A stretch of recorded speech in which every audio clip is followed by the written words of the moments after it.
Ladies and gentlemen, welcome to I Played, I Liked by NarfArfGaming. Today we are having a look at BloodLust Vampire Shadowhunter, which despite its name isn't a port from Japan and isn't about, well, okay, it is about bloodlust actually. It is a vampire sort of game set in the style of Vampire the Masquerade Bloodlines, with gameplay elements similar to that of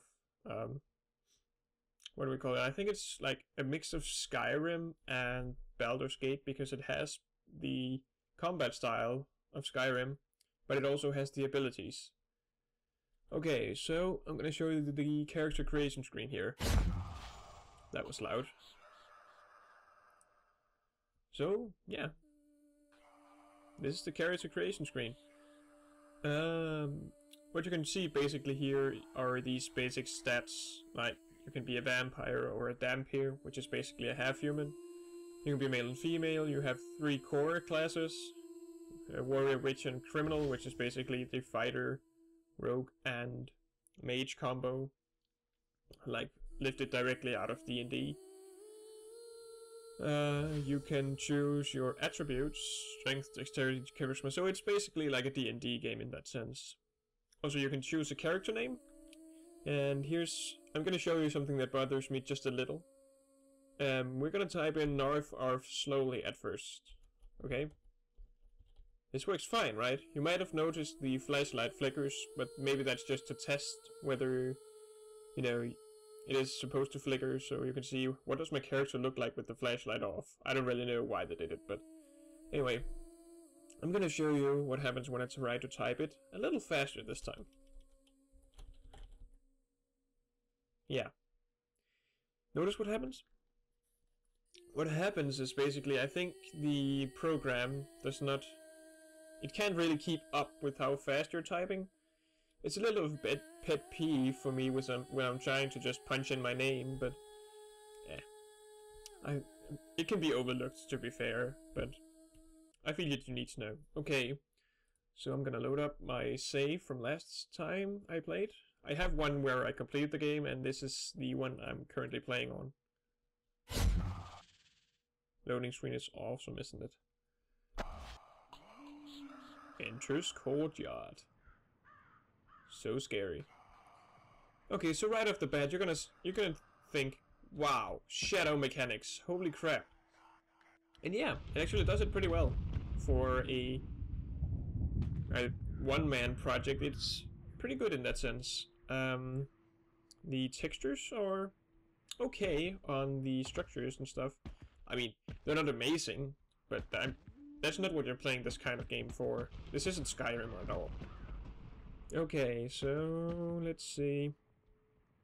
Actually, I have a little bit of a pet peeve. Some of the textures are not necessarily as good, but are not as the same quality as that of the background. Like, some of it is worse. This is actually pretty decent.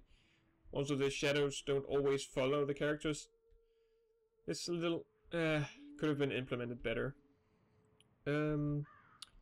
What else? Oh yeah, I'm supposed to say that this is the demo of the game that I played through, so that's why I'm not doing a review on it. That's why this belongs to I Played, I Liked, and not NarfArfGaming Reviews. Okay, I'm gonna have you... Let me take a look. So yeah, that's the stat menu when you've sort of leveled up a bit. Every time you level up, you get to choose more strength and more, you know, more general attributes, and you get skill points, which go in the skill system. That's pretty decent, right? Yeah, and then you get talents, like if you've ever played an MMO, you know what that is.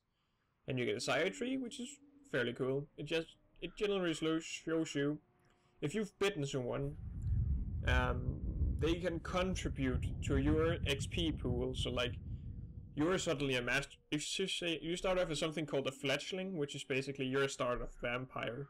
Someone has bitten you, and you're their slave. But if you build up an army of minions below you, you can suddenly become a master vampire. Sounds pretty dramatic. Yeah, what else? Okay, no, that was just me who saw the flashlight there. Okay. Okay, something that bothered me a little bit at first also is the voice acting, because like the microphone actually the voice quality is pretty great, but the microphone used to record it definitely isn't. I'm just gonna let you listen. You will need to learn quick here. The creatures found here are not as friendly as me. You will need to gain experience and learn your new skills quickly. Yeah, this horse, no, not a horse, you know, coughing throat. This man was probably using the same microphone as me. What else? Yeah, I'm thinking I'm gonna go forward a little bit and show you the combat of the system, because that is actually a pretty huge part of it. Wait, I can show you over here.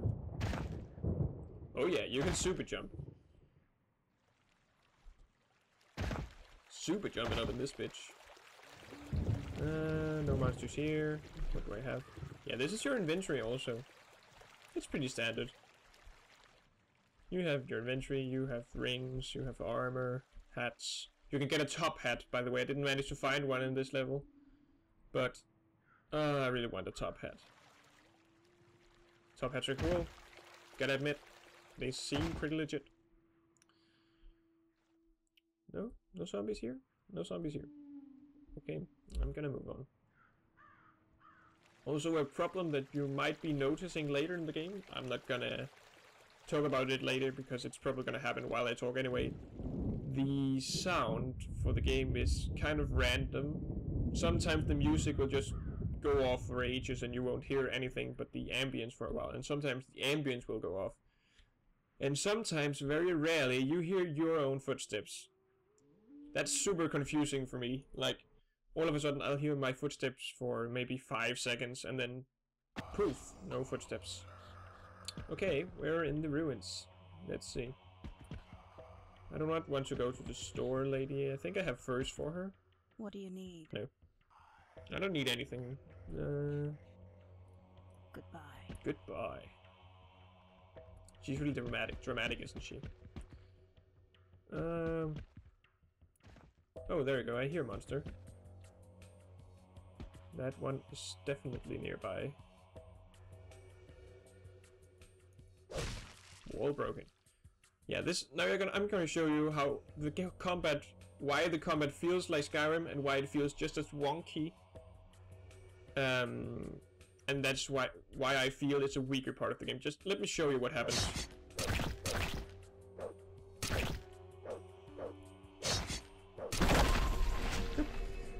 Did that look exciting? It really isn't. You're just running in there head first with your weapon and hoping, just hacking around. Oh, sorry. Misclick. You're just running in there head first and just hoping you hit something. And yeah, that misclick actually gave me a good opportunity to show you something, which is called the Vampire Gaze. So the game does a lot of... what do you call it? The game does a lot of using secrets. Like, you've got to figure out things when you... let's say I want to get through this gating here, but I can't get through. So there's this hole in the wall. That's why I have this, which is the Vampire Gaze. The Vampire Gaze is sort of just an extension of yourself, and you can use it to pull levers. And I just deactivated the lever. That may have just been the stupidest thing ever. Let me do that again. There we go. What the? Okay, this is weird. See what happens. This has not happened to me before. This is really weird. There we go. Not opening yet. But it opened this. Which is a moonlight thingy. And there's some orb in there that I want. Let's say, go through here. I know moonlight hurts me because I'm a vampire. Original.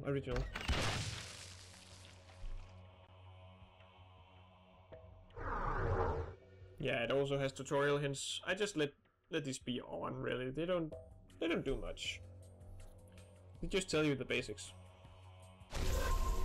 And these are fragments. These are part of like a little side quest. If you get all of them, you get a blood gem, and that blood gem you use to escape this dungeon here and get out into the real world of vampires. I don't know what else there is to talk about, really. You get other capabilities to show secrets throughout the game, like if you do a certain quest, you get something called the secret sight, which allows you to see secret doors. Like, say a passage is blocked off, you can't see shit, it just looks like a wall. If you put secret sight on, it's suddenly a door. You can open a door, maybe there's a monster, maybe there's some specific item. I think that does it really well in that sense. What else do I have to mention? I don't think there's much else. That's actually pretty much the game. I will remind you that this is a demo, and yeah, the demo took me just about half an hour to finish the first time.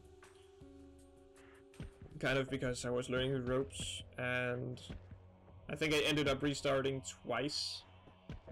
Because the first time the game just really bugged out. Like, there are cases when you can either be stuck on a quest where suddenly the item you need is no longer available, or if you chose the wrong dialogue and the quest suddenly disappears. I don't know how that happened, but yeah, it can happen, and you know, I expect this from projects like these, because you know, they're gonna fix it. I hope so.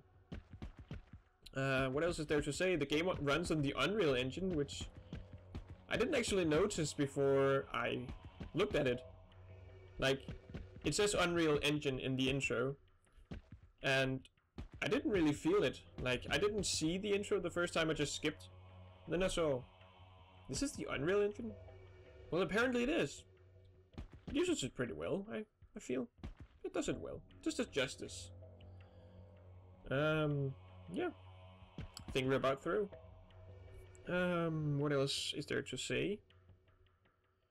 You know, the game is decent. The demo was entertaining. Certainly scared the shit out of me because I was sitting in a dark room playing it for the first time. It does, you know, what it plans to do, it does fairly well. The combat isn't as strong as I maybe hoped, but it does it, and it doesn't do it half bad. Oh, look, I can open this door. Yeah, there's not much in here. Oh, also I can show you how the... you get professions in the game, like you can disarm traps, and you can unlock chests. To that you use your dexterity, which determines how high your roll is. And the game just does a random D100. And the higher your skill is, the lower the roll, or the higher the roll can be, and you'll still succeed. Like, I'll do a disarm roll. Look at the left side of the screen now. I disarmed fail. My disarm skill is 27, and the trap rolled a 42, so I failed. And that's actually a fair... sorry. It's a fairly decent way of doing it. I don't like it that much. I feel it's a little... it's a little too random. Another fledgling finds themselves in exile again, I see. If you are to escape the ruins, a bloodstone is necessary to unlock the missing ingredients, and then... Did I also mention how random some of the cutscenes are? Yeah. Yeah. I got pretty frightened running into that one the first time, and now it was just like, oh, I forgot that was there. Yeah, I don't think there's that much more to the game, really. It's decent. The set of monsters is fairly limited. No, not limited. It's fairly expansive, and the monsters act very differently. The zombies run super fast. That's a little weird for me. I'm used to, like, slow-ass zombies. But yeah, I mean, it's a vampire game. It's not Vampire the Masquerade Bloodlines. It's not that good. It's not Skyrim. It's not that good either, or that bad for that matter. It's not Baldur's Gate. It's sort of a mix between the three. It's a healthy mix. It was actually nice to see. It's really different. That's... yeah. I think we can call it that. It's a different game. It's good. to be fair. And I think we'll end it here. I don't have anything else to say than, you know, the game is on Steam Greenlight now, so go support it if you want to see it on Steam. You can get the demo from the developer's website. I will link to that in the description, as well as the Steam Greenlight page. Wow, sorry. I will leave. Holy shit. Okay, I will link to the developer website as well as the Steam Greenlight page in the description, so, you know, be sure to take a look. And other than that, yeah, there's not really much more to say about this game, other than it's decent fun. So, hope you enjoyed it. Have a nice day.